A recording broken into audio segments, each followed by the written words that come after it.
Hello friend, welcome back to learn English YouTube channel.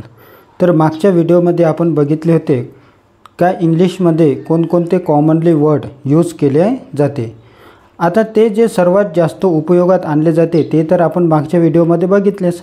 आता या व्हिडिओमध्ये आपण बघणार आहे की त्या कॉमनली वर्ड्सचा उपयोग आपण सेंटेन्स बनवण्यामध्ये कशा प्रकारे करू शकतो आणि हे सेंटेन्स आपण दैनंदिन जीवनामध्ये वापरू शकतो। चला तर चालू करूया आजच्या या व्हिडिओला। त्या पहिले नवीन असाल तर लाईक करा, चॅनलला सबस्क्राइब करा। सुरू करू।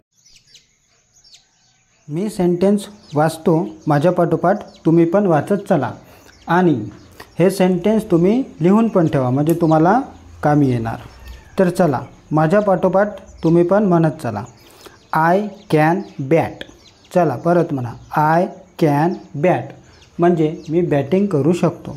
तुम्ही पण क्रिकेट खेळत असाल आणि तुम्ही त्याच्यामध्ये बॅटिंग करत असालच। आणि जर तुम्ही याच्या व्यतिरिक्त तुमचा जर कोणता आवडता गेम असेल तर ते मला कमेंट बॉक्समध्ये कमेंट करून नक्की सांगा। पुढचं सेंटेन्स बघूया। I am a boy. मी एक मुलगा आहे। चला म्हणा आता पुढचं सेंटेन्स वाचा माझ्यासोबत। Yes I can. हो मी करू शकतो। चला आता पुढचं सेंटेन्स वाचा माझ्यासोबत। A fat cat is on the mat. चला परत वाचा। A fat cat is on the mat. याचा अर्थ होतो का एक लठ्ठ मांजर चटईवर आहे। आता आपण पुढचं वाक्य बघूया। A rat is on a bat.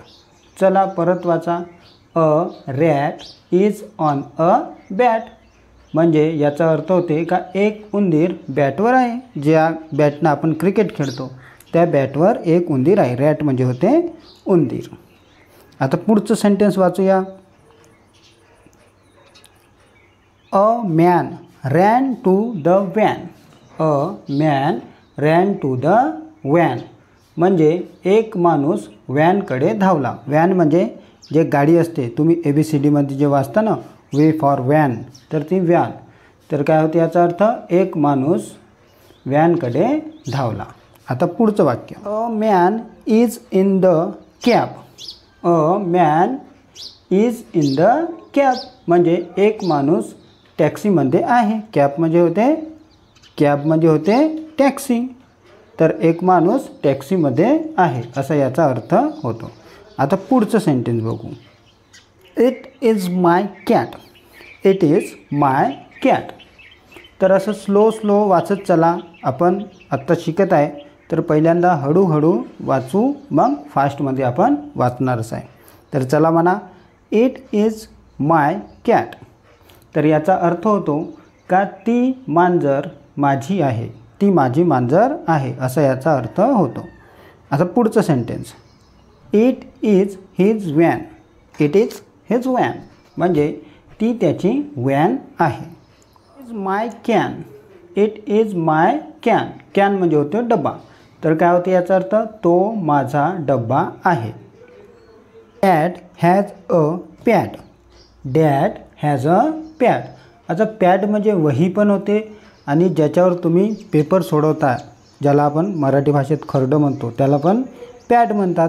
मग याचा अर्थ काय होणार, बाबाकडे वही आहे किंवा बाबाकडे पॅड आहे। चला म्हणा माझ्यासोबत आता। Dad is not fat. Dad is not fat म्हणजे बाबा लठ्ठ नाहीत। पुढचं वाक्य वाचूया आता। चला आता सेंटेन्स वाचूया हे। I jog with Sam. I jog with Sam म्हणजे जॉग म्हणजे होते धावणे, जे तुम्ही जॉगिंग करता ना तेच आहे जॉग। मग याचा अर्थ काय होणार, मी सॅमसोबत धावतो। पुढचं वाक्य। He is a bad boy. He is a bad boy.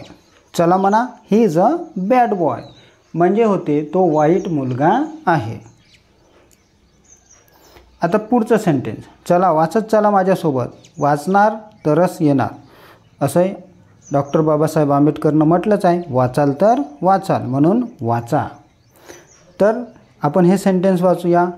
He is my dad. He is my dad. तर याचा अर्थ होतो का तो माझे बाबा आहे. ही म्हणजे तो माझा बाबा आहे. आता पुढचं वाक्य, शी इज अ पेट हेन. शी इज अ पेट हेन म्हणजे ती एक पाळीव कोंबडी आहे. पेट हेन म्हणजे पाळीव कोंबडी. आता हे सेंटेन्स वाचूया आपण. The hen sits on mat. The hen sits on mat म्हणजे कोंबडी चटईवर बसली आहे. चला आता पुढचं सेंटेन्स वाचूया. It is a pen. It is a pen म्हणजे ती पेन आहे. पुढचं वाक्य, इट इज अ बॅग. चला म्हणा, इट इज अ बॅग. बॅगला मराठीमध्ये पिशवी पण म्हणते, थैला पण म्हणते. तर आपण काय म्हणायचं, ती पिशवी आहे. ती, तो, ता, ती काही पण म्हणू शकता इटसाठी. तर इट हे निर्जीव वस्तू किंवा प्राण्यासाठी वापरले जाते. तर बरोबर लक्षात ठेवा, इट इज अ बॅग म्हणजे ती एक पिशवी आहे किंवा ती पिशवी आहे. See the big pig. चला म्हणा, see the big pig. Big म्हणजे मोठा आणि पिग म्हणजे डुक्कर आणि सी म्हणजे पाहणे. मग काय होते याचा अर्थ, तो मोठा डुक्कर बघ. चला आता पुढचं वाचू. He is in a pit. He is in a pit.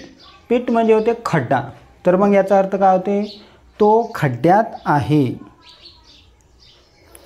He has a tin. He has a टीन म्हणजे त्याच्याकडे डब्बा आहे. तुम्ही माझ्यासोबत या सेंटेन्सचा सराव करत चला. चला आता हे सेंटेन्स वाचूया. She can fix it. She can fix it म्हणजे ती ते दुरुस्त करू शकते. फिक्स इट म्हणजे दुरुस्त करणे. तर याचा अर्थ ती दुरुस्त करू शकते. चला वाचा माझ्यासोबत. He is Bob. He is Bob. आता बॉब म्हणजे बरेचसे अर्थ होते. जसं एक होते का आखूड केस कापणे किंवा एक शिलिंगला पण बॉब म्हणतात. आणि वर खाली हेलकावे खाणे याला पण बॉब म्हणतात. मग आपण याचा अर्थ असा काढू शकतो का तो वर खाली हेलकावे खात आहे. वाक्य, he has a dog. He has a dog म्हणजे त्याच्याकडे कुत्रा आहे. I do my job. I do my job म्हणजे मी माझं काम करतो. मी माझं काम करतो, तुम्ही तुमचं काम करा. तुमचं काम कोणतं आहे की ह्या मी जे सेंटेन्स देत आहे, तुम्हाला शब्द देत आहे, त्याचा तुम्ही जास्तीत जास्त सराव करून लवकरात लवकर इंग्लिश शिकायची आहे आपल्याला. तर हे तुमचं काम आहे. चला तर आपण आता पुढचं सेंटेन्स वाचू. It is a toy dog. It is a toy dog म्हणजे तो खेळण्याचा कुत्रा आहे, ज्याच्याबरोबर लहान लहान मुलं खेळत असते, तो खेळण्याचा dog. A cow it is by a cot म्हणजे गाई खाटेच्या जवळ आहे. कॉट म्हणजे जे खाट, ज्याला बाज वगैरे म्हणतात त्यालाच खाट म्हणते.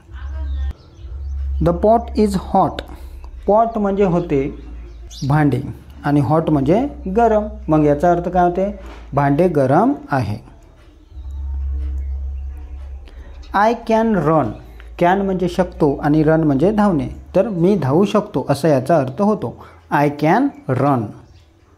द सन इज अप तर याचा अर्थ होतो सूर्य उगवला आहे. He has fun in the tub. He has fun in the tub याचा अर्थ होतो का त्याला पाण्याच्या टबमध्ये मजा आली. पुढचं वाक्य, द कब हॅड फन. द कब हॅड फन. कब म्हणजे होते पिल्लू. जसं सिंहाचं पिल्लू, वाघाचं पिल्लू, त्याला कब म्हणतात.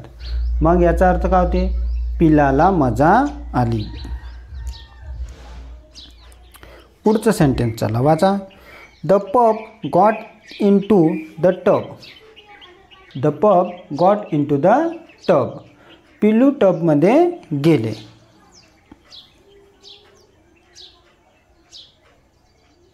Can you see the fog.